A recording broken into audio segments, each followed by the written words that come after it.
Hi friends, நான் உங்கள் அனிமிஃபிக் வந்துட்டேன். நாம் இப்போது த ஹீரோ ரிட்டர்ன்ஸ் எபிசோட் 4 பார்க்கலாம். இதுக்கு முன்னாடி உள்ள எபிசோடெல்லாம் நீங்கள் பார்க்கலன்னா மறக்காமல் போய் பார்த்துட்டு வந்துருங்க. டிஸ்கிரிப்ஷனில் லிங்க் கொடுத்துருக்கேன். சரி வாங்க நம்ம இந்த எபிசோடுக்குள்ளே போகலாம். அதுக்கு முன்னாடி போன எபிசோட் கடைசியில் நம்ம ஹீரோ அந்த குட்டி பொண்ணுக்கு சாப்பிட நிறையா பொருள் கொடுத்துட்டு இருக்கும்போது அந்த கிராமத்தோட சீஃப் வந்து நம்ம ஹீரோ கிட்ட, தம்பி தப்பு, இந்த மாதிரி சாப்பாடெல்லாம் கொடுக்கக்கூடாது, வெளியே இருந்து வந்தவன் நீ எப்படி இந்த மாதிரி சாப்பாடு கொடுக்கலாம், என்னதான் எங்ககிட்ட சாப்பாடு இல்லைனாலும் உங்ககிட்ட சாப்பாடு வாங்கி சாப்பிட்ற அளவுக்கு நாங்கள் அந்த மாதிரி போல தம்பி தப்பு அப்படின்னு சொல்லியிருப்பான். அதோட போன எபிசோட் முடிஞ்சிருக்கும். வாங்க நம்ம இந்த எபிசோடில் என்ன நடக்குதுன்னு பார்க்கலாம். இந்த எபிசோடு ஸ்டார்டிங்கில் அந்த வில்லேஜ் சீஃபை பார்த்த உடனே அந்த குட்டி பொண்ணு அப்படியே பயத்தில் வேர்த்து போய் அப்படியே முழிச்சிட்டு கையில் வச்ச சாப்பாடை கீழே போட்டுருவா. இதுக்கு முன்னாடி தான் இந்த குட்டி பொண்ணு இந்த வில்லேஜ் சீஃபை ஹீரோன்னு சொன்னா, ஆனால் பார்த்த உடனே இவ்வளோ பயப்படுறா. நம்ம ஹீரோ அந்த வில்லேஜ் சீஃபை பார்த்த உடனே, ஓ நீங்கள் தான் இங்கே இருக்க சீஃபா, உங்களை தான் நான் பார்க்கணுன்னு நினச்சிட்டு இருந்தேன் அப்படின்னு நம்ம ஹீரோ அவரை பார்த்து சொன்னோன்னே, அதுக்கு அங்கே இருக்கிற வில்லேஜ் சீஃபுக்கிட்ட பக்கத்தில் இருக்க அந்த மேயரு, சீஃப் இவனை பார்த்தா ரொம்ப மோசமான ஆளாக தெரியுறான், இவன் என்ன பண்ணுறது, பிடிச்சி அரெஸ்ட் பண்ணி வச்சுக்கலாமா அப்படின்னு சொல்லிட்டு பேசிக்கிட்டே இருப்பானுங்க. அப்படி பேசிக்கிட்டே இருக்கும்போது நம்ம ஹீரோ என்ன யோசிச்சுட்டு இருக்கானுங்க, என்ன எதுவும் அட்டாக் பண்ணலான்னு யோசிச்சுட்டு இருக்காங்களா அப்படின்னு நம்ம ஹீரோ மனசில் யோசிச்சுட்டு இருக்கும்போது, அப்போ அந்த வில்லேஜ் சீஃப் அந்த குட்டி பொண்ணை பார்த்து, இந்த பாரு பாப்பா, நீ வெளியே இருக்க ஆளுக்கிட்ட சாப்பாடு வாங்கி சாப்பிடக்கூடாதுன்னு உனக்கு தெரியாதா அப்படின்னு சொல்லிட்டு அந்த குட்டி பொண்ணை மிரட்டுவான். அந்த குட்டி பொண்ணு அப்படியே பயத்தில் என்ன மன்னிச்சிருங்க அப்படி சொல்ல வரும். உடனே நம்ம ஹீரோ அந்த பொண்ணு மேலே தலையில் கையை வச்சு, இங்கே பாரு பாப்பா, நீ ஒன்றும் பயப்பட வேண்டாம், நீ கொஞ்சம் நிதானமாக இருக்கிறியா அப்படின்னு சொல்லிட்டு அந்த குட்டி பொண்ணை சமாதானப்படுத்திட்டு அப்படியே எழுந்திரிச்சு அங்கே சீஃபை பார்த்து, யோ இங்கே பாரு, நான் தான் சாப்பாடு கொடுத்தேன், இந்த பொண்ணுக்கு மட்டும் இல்லை இந்த கிராமத்துக்கே சாப்பாடு கொடுக்குற அளவுக்கு என்கிட்ட சாப்பாடு இருக்குது அப்படின்னு சொல்லிட்டு நம்ம ஹீரோ அந்த டைமென்ஷனல் பாக்கெட் அதை எடுத்து காட்டுவான். அங்கே இருக்க அந்த மேயர் பையனும் அதை திறந்து பார்த்து, இங்கே பாருங்க சீஃப், சாப்பாடு நிறையா இருக்குது, எக்கச்சக்கமாக இருக்குது, இவ்வளோ பெரிய பையன் நான் பார்த்ததே இல்லைன்னு சொல்லிட்டு வாயை பொழந்து பார்த்துட்டு இருப்பான். அப்போ நம்ம ஹீரோ, நான் உங்களுக்கு சாப்பாடு தரேன், ஆனால் எனக்கு நீங்கள் ஒன்று பண்ணணுமே, பண்ண முடியுமா அப்படின்னு சொல்லும்போது உடனே அந்த சீஃபும், நீ என் பின்னாடி வா, உனக்கு ஒரு வீடு இருக்குது, அந்த வீடு தரேன் அப்படின்னு சொல்லிட்டு நம்ம ஹீரோக்கு வீடு கொடுக்கறதுக்காக அந்த சீஃபு கூப்பிட்டு போவார். நம்ம ஹீரோ போகிற வழியில் ஃபுல்லாக பார்த்தா அங்கே மக்களெல்லாம் கூடி நிப்பாட்டிட்டு ஏதோ ப்ரேயர் மாதிரி பண்ணிட்டு இருப்பானுங்க. இதெல்லாம் பார்த்து நம்ம ஹீரோ, இதுக்கு முன்னாடி நான் போன இடத்துல இப்படி தான் ப்ரேயர் பண்ணிட்டு இருப்பானுங்க, பார்க்குறதுக்கு ரொம்ப வித்தியாசமாக இருப்பானுங்க, ஆனால் இங்கே அந்தளவுக்கு எதுவும் இருக்கிற மாதிரி தெரியல, ஆனால் கடைசியில் நடக்கக்கூடாதுன்னு நடந்துடக்கூடாது அப்படின்னு நம்ம ஹீரோ கடுப்பில் அப்படி போயிட்டு இருக்கும்போது அங்கே கூட்டமாக வேண்டிட்டு இருந்தவனுங்க டக்குன்னு பார்த்தா அங்கே முன்னாடி இருக்க ஒருத்தன் கத்தி எடுத்து அங்கே ஒருத்தன் கட்டி போட்டு வச்சிருப்பானுங்க. அங்கே இருக்க ஒரு கயிறு அப்படி வெட்டினதுக்கப்புறம் தரையிலிருந்து அப்படி ஓப்பன் ஆகி ஃப்ளோர் ஓப்பன் ஆகி அவன் கீழே விழுந்ததுக்கப்புறம் அந்த ஃப்ளோர் அப்படி க்ளோஸ் ஆயிரும். அப்புறம் தான் தெரியுது இவனுங்க சாதாரணமாக ப்ரேயர் பண்ணல, பலி கொடுக்குறாங்க அப்படின்னு. நம்ம ஹீரோ அதை பார்த்த உடனே செம்ம சாக்காருவான். ஏய் என்னடா அவனுங்க அங்கே இருக்க மனுஷங்களை மாதிரியே வித்தியாசமே இல்லாமல் அதே மாதிரி கொடூர மனப்பான்மையோடு இருக்கானுங்க, சரி நான் உடனே இங்கேருந்து கிளம்பி ஆகணும் அப்படின்னு நம்ம ஹீரோ அங்கேருந்து கிளம்பும்போது அங்கே இருக்க 2 பேர் அப்படி சாதாரணமாக பேசுவானுங்க. அந்த பையன் மில்லர்ஸ் ஃபேமிலி சேர்ந்தவன் தானே, சே வருத்தமாக இருக்குது, நம்ம என்ன பண்ண முடியும் அப்படின்னு சொல்லிட்டு அவனுக்கு சாதாரணமாக பேசிகிட்டு இருப்பானுங்க. அப்போ நம்ம ஹீரோ இவனுக்கு பேசாத எல்லாத்தையுமே கேட்டு அப்படி நடந்து போகும்போது அப்படி இங்கே இருக்கிற சில பேர் பேசிகிட்டு இருப்பானுங்க. நம்ம சீஃப் தான் இது கிட்ட இருந்து எல்லாத்தையுமே காப்பாற்றிட்டு இருக்காரு, நம்ம இன்னும் 3 நாளில் அடுத்த பலியை கொடுத்தாகணும், நம்ம சீஃப் சொன்னதை கரெக்டாக பண்ணியாகணும் அப்படின்னு சொல்லிட்டு இருக்கும்போது நம்ம ஹீரோ நடந்து போகிறத பார்ப்பானுங்க. நம்மளுக்கு அடுத்த பலிக்கு இங்கே இருக்க ஆளுக்கு தேவையில்லை, அதுக்காகவே ஒரு பலியாடு வந்திருக்கான்டா அப்படின்னு அங்கே இருக்க மக்கள் எல்லாமே திரும்பி பார்த்தா நம்ம ஹீரோ நடந்து போயிட்டு இருப்பான். அங்கே மக்கள் எல்லாம் சும்மா பேய் மாதிரி நம்ம ஹீரோவை முறைச்சி பார்த்துட்டு இருப்பானுங்க.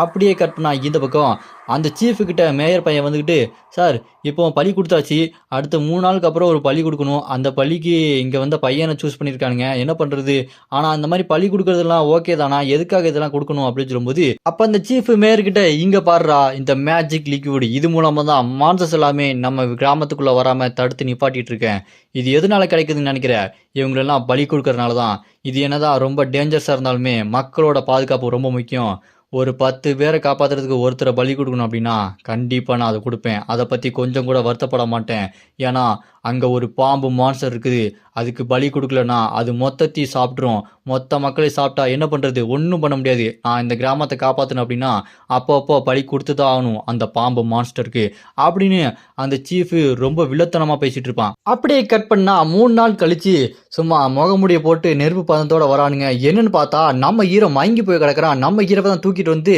அதே ஃப்ளோரில் போடுறானுங்க. அந்த ஃப்ளோரை போட்டுட்டு, தம்பி எங்களை மன்னிச்சிருப்பா அப்படின்னு சொல்லிட்டு மறுபடியும் அந்த கயிறை கட் பண்ணி விட்றானுங்க. யாருன்னு பார்த்தா அந்த சீஃபு தான். கட் பண்ணி விட்ட உடனே நம்ம ஹீரோ அப்படியே அந்த அண்டர் கிரவுண்டுக்குள்ளே விழுறான். அப்படியே விழுந்துட்டே இருக்கும்போது மேலே நின்று அவனுங்க பார்த்துட்டு இருப்பானுங்க. கீழே பார்த்தா ரெட் கலரில் சும்மா மான்ஸ்டர் மாதிரி ஒரு ஸ்னேக் இருக்கும். அது வாயை பொளந்து எல்லாத்தையுமே சாப்பிட்டுட்டு இருக்கும். அதோட பல்லு அவ்வளோ பெருசாக இருக்கும். செம பயங்கரமான மான்ஸ்டர். அப்படியே கட் பண்ண அந்த சீஃப் அங்கே குகைக்குள்ளே வந்துட்டு இருப்பான். அண்டர் கிரவுண்டில் அந்த பாம்பு மான்ஸ்டர் இருக்கு பாருங்க, அங்கே இடத்துக்கு அவன் வந்துட்டு இருக்கான். இங்கே அவனை போட்டு ஒரு நாள் கிட்ட ஆக போகுது. அவன் இந்நேரத்துக்கு செத்து போயிருப்பான். அந்த பாம்பு அவனை முழுங்கி செரிச்சிருக்கும். சரி, அந்த பாம்பு இப்போ எந்த மாதிரியான நிலைமையில இருக்குன்னு போய் பார்க்கலாம். அடுத்த பலி எப்போ கொடுக்கணும்னு சொல்லிட்டு பார்க்கணும் அப்படின்னு சொல்லிட்டு அந்த சீஃப் கிழவன் அந்த குகைக்குள்ள அப்படி போயிட்டே இருக்கும்போது ஒரு விஷயத்த பார்த்து அப்படி கண்ணு மொழிலாம் பிதுங்கி போய் சாக்காயி வாயை பொளந்து பார்த்துட்டு இருப்பான். என்னன்னு பார்த்தா நம்ம ஹீரோ சும்மா கெத்தா நின்றுட்டு, ஓ வண்டியா அப்படின்னு சொல்லிட்டு சும்மா கெத்தா நிற்பாரு. அந்த பாம்போட உடம்பு, அந்த பாம்போட தலை, இது எல்லாத்தையும் துண்டு துண்டா வெட்டி போட்டிருப்பாரு. நம்ம ஹீரோ நிற்கிற ஆறா பார்த்தா சும்மா மரண மாசா இருக்கும். ஏய் என்ன நீ எதுக்காக இங்கே வந்த சீஃப் அப்படின்னு சொல்லிட்டு நம்ம ஹீரோ அந்த சீஃப் கிழவனை பார்த்து கேட்பாரு. இந்த சீனா சும்மா வெறித்தனமாக இருக்கும். அப்புறமா நம்ம ஹீரோ அங்கே நிற்கிறத பார்த்துட்டு அவன் பயந்து முழிச்சு போயிட்டு வேர்த்து போயிடும். எப்படி இதெல்லாம் எப்படி சாத்தியம், ஒன்னால் எப்படி இதெல்லாம் பண்ண முடிஞ்சுது, இதுக்கு வாய்ப்பே இல்லையே, ஒரு மிகப்பெரிய பாம்பு மான்ஸ்டரே நீ எப்படி கொண்டுன்னு சொல்லிட்டு அவன் கத்திட்டு இருப்பான். நம்ம ஹீரோ இதெல்லாம் பார்த்துட்டு, ஏய் என்னடா ஓவரா கத்திட்டு இருக்க, மான்ஸ்டர்ஸ் எல்லாம் சாகாதா, மான்ஸ்டரையும் கொள்ளலாண்டா, நான் மான்ஸ்டரை வேட்டையாட வந்த ஹண்டர்ரா அப்படின்னு சொல்லும்போது அதெல்லாம் பார்த்துட்டு அவன், இல்லை இந்த வில்லேஜை நான் எப்படியாச்சும் என்னோட கண்ட்ரோல்குள்ளே நான் வச்சுக்கணும்னு சொல்லிட்டு பார்த்துட்டு இருந்தேன். ஏன்னா இந்த மாதிரி மான்ஸ்டர் இருக்க வரைக்கும் தான் வெளியே உள்ள மான்ஸ்டர்லாம் வந்து அட்டாக் பண்ணாது. நீ இதை கொண்டுட்டு அப்படின்னா வெளியே இருக்க மிகப்பெரிய பள்ளிலாம் உள்ளே வந்துடும். நீ இப்படி பண்ணவே கூடாது. ஏன்னா இந்த பாம்பு தான் இந்த கிராமத்தை காப்பாத்துச்சு. நான் இந்த கிராமத்துக்கு ஹீரோவாக இருந்தேன்டா அப்படி சொல்லும்போது நம்ம ஹீரோ அப்படியே அவன் கிட்ட போய், டேய் இதுக்கு மேலே ஒரு வார்த்தை பேசினேன் உன் தலையை துண்டா வெட்டிடுவேன். மக்களை இந்த பாம்புக்கு பலி கொடுத்துட்டு நீ இந்த பாம்பை வச்சு மக்களை காப்பாற்ற போறியா முட்டா பையில, இதோட உன் கதை முடிய போகுதுடா அப்படின்னு நம்ம ஹீரோ அங்கேருந்து போகும்போது அந்த கிழவன் பாம்பு முன்னாடி அப்படியே அழுதுட்டு இருப்பான். அப்படியே கற்பனா இங்கே கிராம மக்கள்லாம் வாயை பொழந்து பார்த்துட்டு இருப்பானுங்க. என்னப்பா அது அப்படின்னு சொல்லிட்டு பார்க்கும்போது நம்ம ஹீரோ அந்த பாம்போட தலையை வெட்டி ஸ்ட்ரைட்டாக இங்கே மக்கள்கிட்டே கொண்டு வந்து காட்டுவான். பார்த்தீங்களா இதெல்லாம் கொல்லலாம், உங்களோட சீஃபு உங்ககிட்ட போய் சொல்லியிருக்கான் அப்படின்னு சொல்லும்போது அதுக்கிட்ட அங்கே இருக்கவங்க எல்லாருமே, என்னது சீஃபு போய் சொல்லியிருக்காரா, ஆச்சே அவர் நம்பி நம்ம பசங்க எல்லாத்தையுமே பலி கொடுத்தோமே, இப்படி பண்ணியிருக்க கூடாது அப்படின்னு சொல்லிட்டு எல்லாருமே அழுதுட்டு இருக்கும்போது நம்ம ஹீரோ மான்ஸ்டர்ஸ் எல்லாத்தையுமே வேட்டையாடலாம், அவங்கள வேட்டையாடி கொல்லுங்க அப்படின்னு சொல்லும்போது அதுக்கிட்ட அங்கே இருக்கவன், எங்களுக்கு ஹெல்ப் பண்ணுப்பா, எங்களுக்காக சண்டை போட தெரியாது அப்படின்னு சொல்லும்போது நம்ம ஹீரோவும், சரி இங்கே பாருங்க பாம்போட முட்டையெல்லாம் இருக்குது, இதை அப்படியே வளர்த்து ட்ரெயின் பண்ணி இதை வச்சு சண்டை போடுங்க அப்படின்னு சொல்லும்போது அதுக்கிட்ட அவனுங்க, என்னையா பேசிட்டு இருக்க, பாம்பை எப்படியா கண்ட்ரோல் பண்ண முடியும் அப்படின்னு சொல்லும்போது அப்போ நம்ம ஹீரோ, அதான் தெரியுது இல்லை ஒழுங்கா எல்லாத்தையுமே போட்டு தள்ளுங்கடா, மான்ஸ்டர்ஸை வேட்டையாடணும், நான் வேணா உங்களுக்கு சொல்லித்தரேன் அப்படின்னு நம்ம ஹீரோ அங்கே இருக்க எல்லா கிராம மக்களுக்கும் சொல்லித்தரேன் அப்படின்னு சொல்லுவான். அப்படியே நம்ம ஹீரோ, இங்கே பாருங்க இதுக்கப்புறம் யாரையுமே பலி கொடுக்கக்கூடாது, ஒரு மக்களோட உயிரும் போகக்கூடாது புரியுதா அப்படின்னு நம்ம ஹீரோ எல்லாருமே மிரட்டுவான்.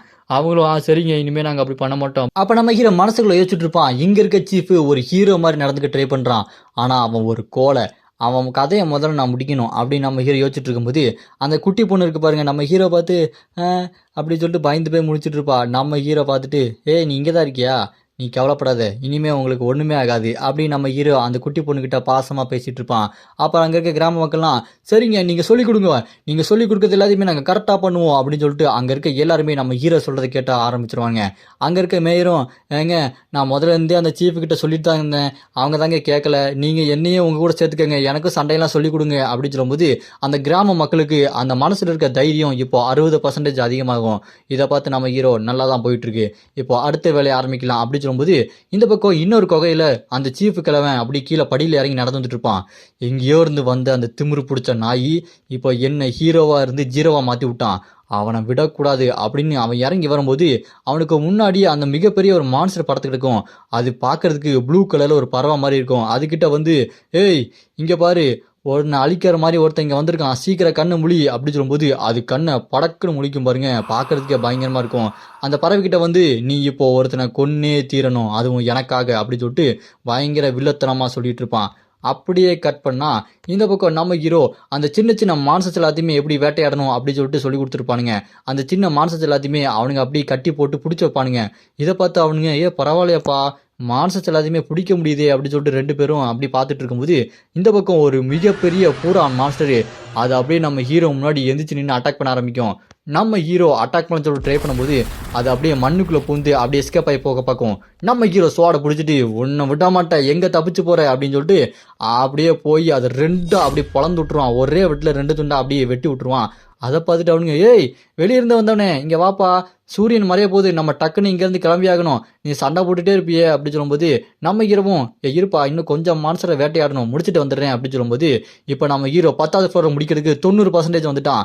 இந்த 90% முடிச்சதுக்கப்புறம் நம்ம ஹீரோ இப்போ நான் அடுத்து மான்ஸ்டர்ஸ் எல்லாத்தையுமே கொல்லணுமா இல்லை அந்த சீஃபை கொல்லணுமா, சரி என்னன்னு பார்த்துடலாம் அப்படின்னு நம்ம ஹீரோ அப்படியே அந்த பூரான்லேருந்து கீழே ஜம்ப் பண்ணி நிற்பான். அப்போ அந்த இடமே அப்படியே அதிரும், தட அதிர்ட்டு இருக்கும். என்னடா நடக்குது இங்கே அப்படி சொல்லும்போது நம்ம ஹீரோ நின்று அந்த இடத்துலேருந்து அப்படி பூமி கடையில் ஒட்டச்சிக்கிட்டு வெளியே வரும் பாருங்க. இதை நம்ம ஹீரோ அசால்ட்டாக கையை கட்டிட்டு பார்த்துட்டு இருப்பான், என்னடா அது அப்படின்ற மாதிரி. அப்படியே ஒட்டச்சிட்டு மேலே பறந்து வர்றது ப்ளூ ஃபயர் பேர்டு. அது பார்க்குறதுக்கே செம பயங்கரமாக இருக்கும். அதோட ரெக்கையில் எல்லாமே ஃபீனிக்ஸ் பறவையில் எப்படி நெருப்பு வரும் அதே மாதிரி நெருப்பாக வந்துட்டு இருக்கும். இதை பார்த்த நம்ம ஹீரோ, ஓ இது வந்துருச்சா வெளியே, பார்க்கறதுக்கு செம்மையா இருக்கு அப்படின்னு சொல்லிட்டு நம்ம ஹீரோ பார்க்கும்போது அப்போ அந்த சீஃப் கிழமை வானத்தை பார்த்து அந்த பறவைக்கிட்ட, நீ உன்னோட வேலையை காட்டு, இங்கே இருக்க மக்கள் எல்லாத்தையுமே பயம் கொடுத்து, நான் உன்னை உருவாக்குனேன், நான் தான் உன்னை வளர்த்தவன்னு சொல்ல பேச்ச கேளு, நீ என்னோட அடிமை அப்படின்னு சொல்லிட்டு அவன் அப்படியே வானத்தை பார்த்து அந்த பறவையை பார்த்து சொல்லிட்டு இருக்கும்போது அது செம கடுப்பாகி அது ப்ளூ ஃபயரை விடும் பாருங்க. விட்ட உடனே யாரை விடுதுன்னு பார்த்தா அந்த சீஃபை பார்த்து தான். அது வளர்த்தவனையே எரிச்சு கொண்டுடுது. இந்த சீஃபு அவ்வளோதான், இவன் கதையே முடிஞ்சிச்சு, ஐயோ இப்படி நடக்கக்கூடாது அப்படின்னு சொல்லிட்டு வழியில் கத்திக்கிட்டே அப்படி சாம்பலாக போயிடுவான். இருந்த இடம் தெரியாமல் அந்த சீஃப் இறந்து போயிடுவான்.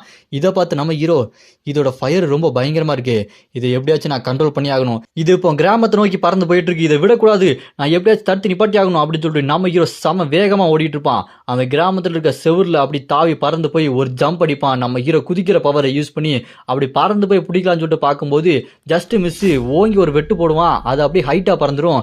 என்னால் கிட்ட நெருங்க முடியலையே, மிஸ் ஆயிடுச்சே, நான் எப்படியாச்சும் ரீச் ஆகணும் அப்படின்னு சொல்லிட்டு நம்ம ஹீரோ அப்படி கீழே விழுந்துட்டே இருக்கும்போது அந்த பறவை நம்ம ஹீரோவை ஓங்கி கிக்கு விட்டுரும். நம்ம ஹீரோவை காலை வச்சு அது மிதிச்சதுல நம்ம ஹீரோ மூஞ்சில ரத்தம் வரும். அப்படியே நம்ம ஹீரோ கீழே விழுந்துக்கிட்டே இருப்பான். அப்போ நம்ம ஹீரோ பாக்கெட்டில் கயிறு இருக்கும். அப்படியே நம்ம ஹீரோ மூக்கில் ரத்த வழியாக கீழே விழுந்துட்டு இருக்கும்போது அந்த கிராம மக்களை 2 பேர் நம்ம ஹீரோ கூட சண்டை போடுறவனுங்க அப்படி ஊருக்குள்ளே போயிட்டு இருக்கும்போது இந்த பக்கம் நம்ம ஹீரோ பாக்கெட்டுக்குள்ளே வச்சிருந்த கயிறும் அப்படி கீழே விழுந்துட்டு இருக்கும். அந்த ஊர் மக்களை 2 பேர் அந்த பசங்க இருப்பானுங்க, அப்படியே பின்னாடி திரும்பி பார்ப்பானுங்க. பார்த்தா அந்த ப்ளூ ஃபயர் பேர்டு அவங்க கிட்ட வந்துட்டு இருக்கும். அதை பார்த்து அவனுங்க ஐயோ அப்படின்னு சொல்லிட்டு பயத்தில் வேர்த்து ஊற்றிட்டு ஐயா காப்பாத்துக்க அப்படின்னு சொல்லிட்டு பயத்தில் கத்திட்டு இருப்பானுங்க. அந்த ப்ளூ பேர்ட் ஃபயர் அப்படியே வந்துகிட்டே இருக்கும்போது நம்ம ஹீரோ அப்படி கையில் கத்தியை வச்சு கட்டி போட்டு அப்படி வீசுவான் பாருங்க.